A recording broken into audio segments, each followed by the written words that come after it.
प्रणाम student. So let's continue our chapter.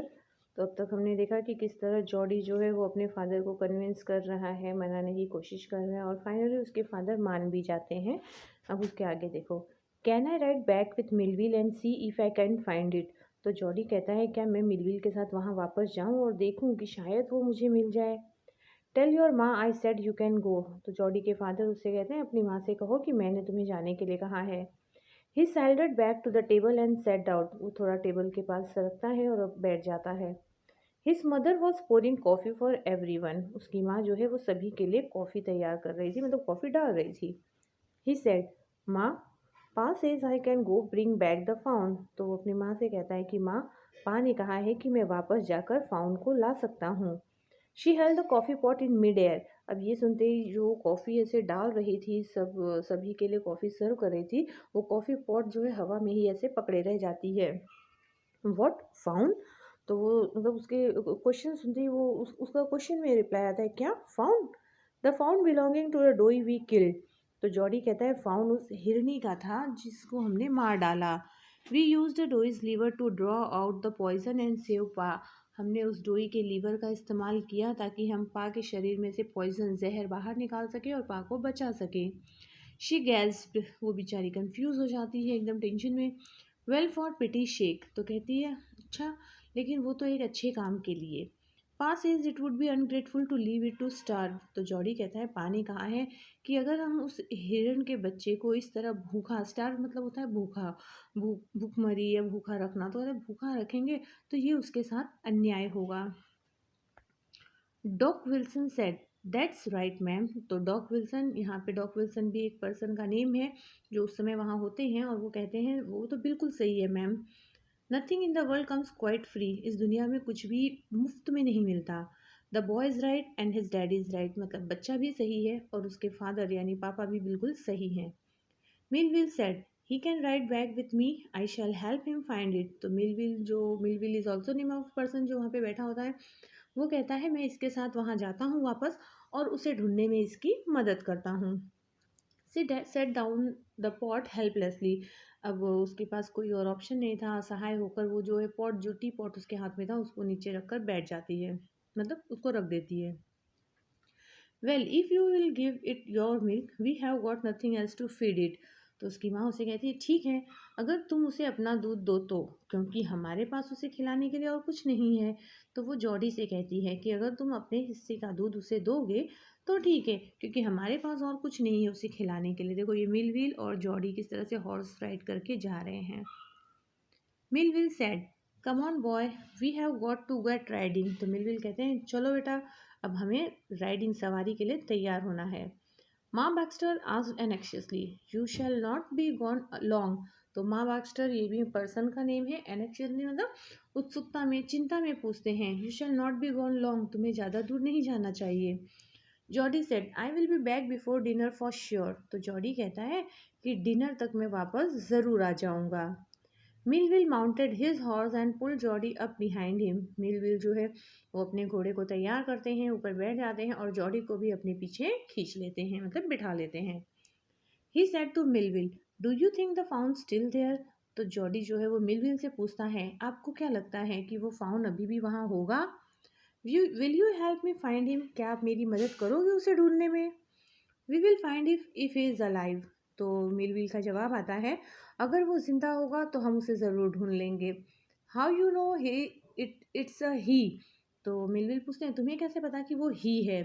ही हम mail के लिए यूज़ करते हैं, शी हम फीमेल के लिए यूज़ करते हैं। तो जॉडी कहता है, अरे सॉरी, मिलविल पूछते हैं उससे कि तुम्हें कैसे पता कि वो ही है यानी मेल है। The spots were all in a line. तो जॉडी कहते हैं उसके बॉडी पे जो स्पॉट्स थे वो सब एक लाइन में थे। On a doe found pass is the spots are every which way. तो कहता है कि पा कहते हैं कि डोई यानी जो हिरनी होती है उसके बॉडी पर जो स्पॉट्स होते हैं वो अलग अलग डायरेक्शन में होते हैं, जबकि जो मेल होते हैं उनके बॉडी में एक लाइन से होते हैं। Every which way in different direction, यहाँ पे मीनिंग दिया है। एवरी विच वे का मतलब होता है अलग अलग डायरेक्शन में। तो यहाँ पे हमारा फर्स्ट पार्ट जो है बेटा कंप्लीट होता है। अब हम सेकंड पार्ट देखते हैं।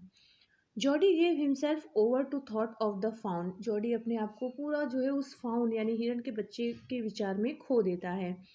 दे पास द अबंडेंट क्लियरिंग, धीरे धीरे वो लोग बहुत सारा जो रास्ता था उसे क्रॉस कर जाते हैं।